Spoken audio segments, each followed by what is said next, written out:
This is for the M113 engine Mercedes-Benz. This is not a step-by-step tutorial, just a general kind of overview of how to do it.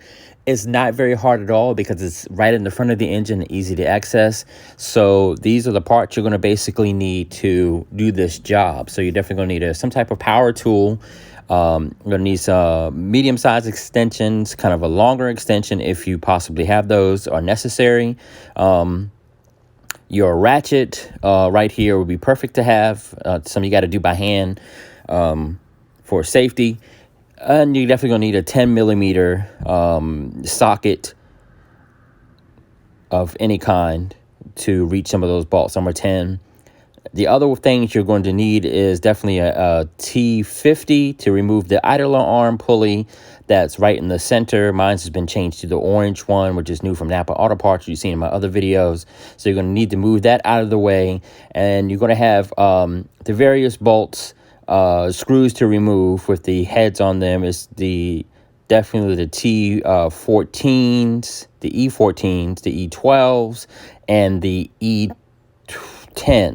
are going to be the ones you are going to change throughout those ones. So I'm just showing you the different ones that I got from Home Depot, and they've been essential.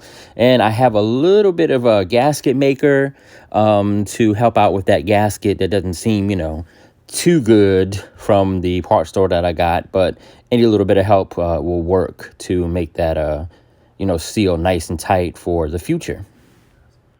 Over here, then here's the diagrams of everything, all the parts that need to go, and then you can tap onto the individual stuff. But this would be the one that we're looking for, which would be the water pump.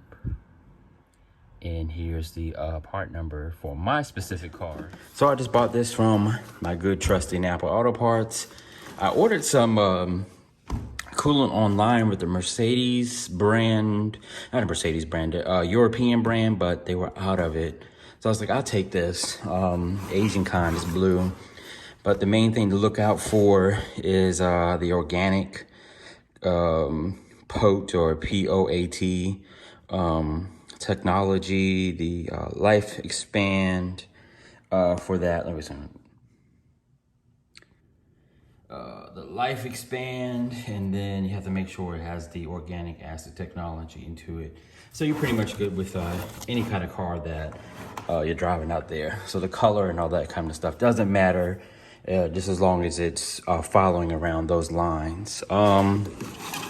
Also went out and got me a thermostat with a gasket. Like I said, this stuff was rather expensive. This is $35 for this. And then we have, if this will come on out. This box is tore up. But the water pump.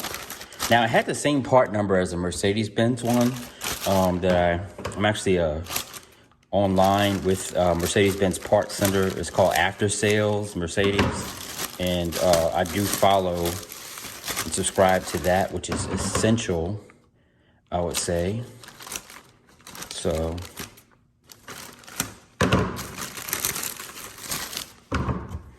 let's go ahead and take this off a little bit more. I think these scissors suck.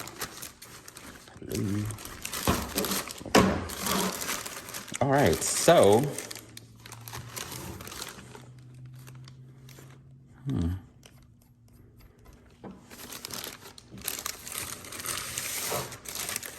here is the gasket for that, the water pump itself.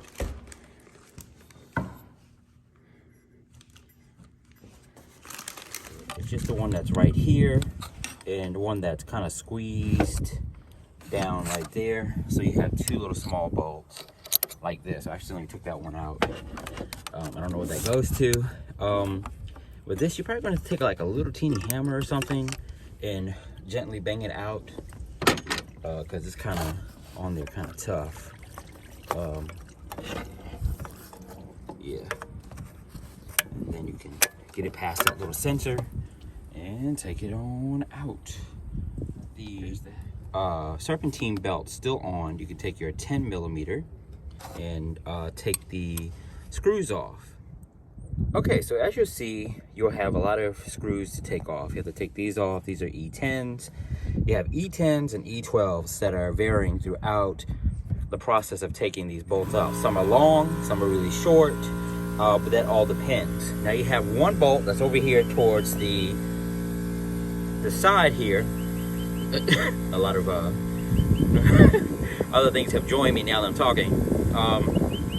That's off to the side here is this bolt that's right here. Now this would be an E14 socket that would go on to this one right here. This is the only one that's that huge that is on there. So the E14 is the one that's going to stomp you up a little bit.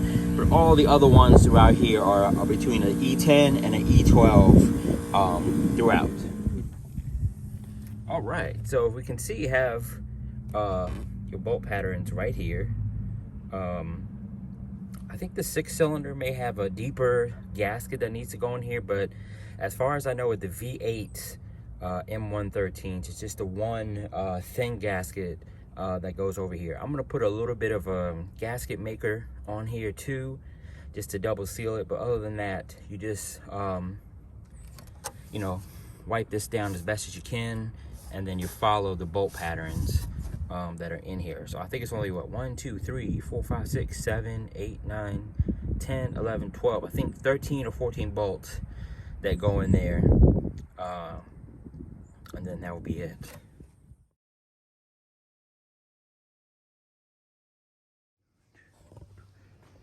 All right, well, I got a little bit of gasket maker to put on there.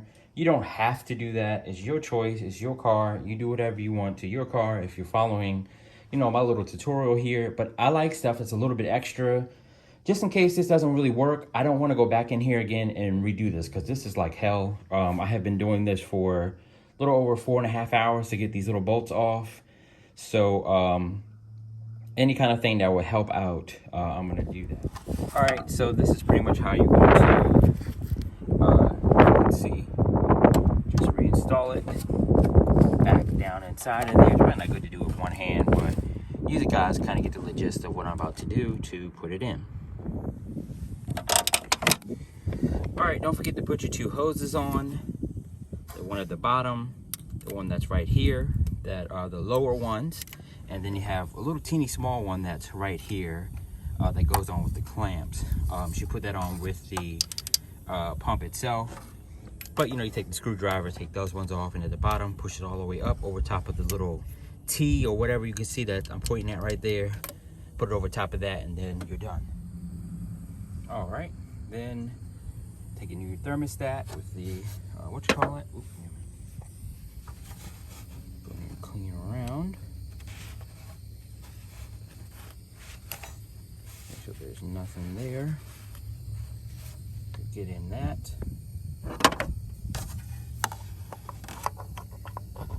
Then you just stick that on inside there, nice and snug. Then of course you have your 2 E10s. You probably just have to adjust a little bit. The next step would just be, you know, reverse and put your pulley back on, which is pretty easy to do. Put your 10mm bolts back in. They don't go really far, you know, inside of there to get those off.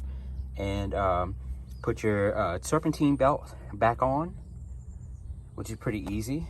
And I think the last step for me will be to put on the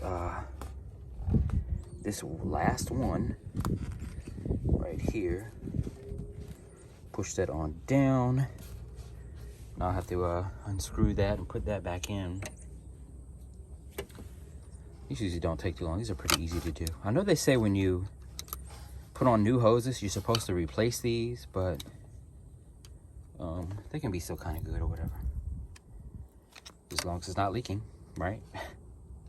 But anyway, so I'm gonna do that. But anyway, like I say, this is pretty much self-explanatory.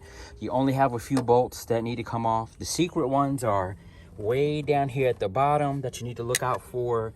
That will be kind of tricky. And after that, you're pretty much done